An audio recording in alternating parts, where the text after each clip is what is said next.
Njëri nga liderët e koalicionit Vlen, Bilal Kasami, mohon se ka përplasje me ministrin e politikës sociale Fatmir Limani.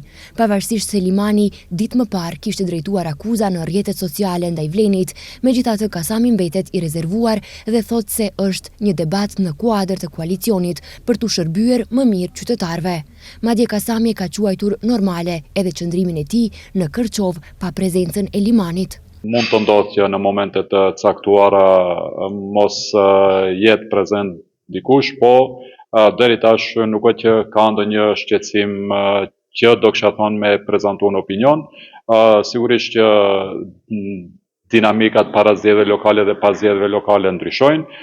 Deri zgjedhjeve lokale ne kemi pasur një mision dhe ajo ka qenë që aty ku kemi garuar të fitojmë komunat dhe gjithë orientimi, fokusi ka qenë në atë drejtim. Tani rikthehemi në normalitet të funksionimit të subjekteve politike që nënkupton shërbimin ndaj qytetarëve. Dhe tani do të jetë çdo funksionar i Vlenit duhet të jetë në shërbim të qytetarëve. Sipas Kasamit, reagimi i Fatmir Limanit është që si të gjendet rruga më e mirë dhe më e shkurtër që Vlen të jetë një subjekt politik. Unë vlerësoj që çdo antar i çdo subjekti politik brenda Vlenit ka të drejtën e plotë që t'jap qëndrimet e tij për rrugtimin e më të thjeshëm të Vlenit dhe edhe reagimin e zotit Limanit dhe të tjerat i shoh në këtë drejtim se si të gjejmë rrugën më të shkurtë edhe më të mirë që Vleni sa më shpejt të bëhet një subjekt politik.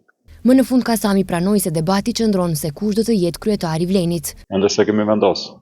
Aty është debati. Ndryshe, ministri i politikës sociale Fatmir Limani ditë më parë ka shprehur pakënaqësi publike për funksionimin e koalicionit Vlen. Lufta me bryla, mos përfillja e aktorëve që sollën bashkimin dhe ndërtuan këtë forcë të përbashkët që sot quhet Vlen, si dhe hapja e dyerve për figura të dyshimta që deri dje luftonin këtë koalicion, do të ishte fatale për të gjithë ne, duke zhgënjur secilin votues që besoi në sloganin Jemi një zë.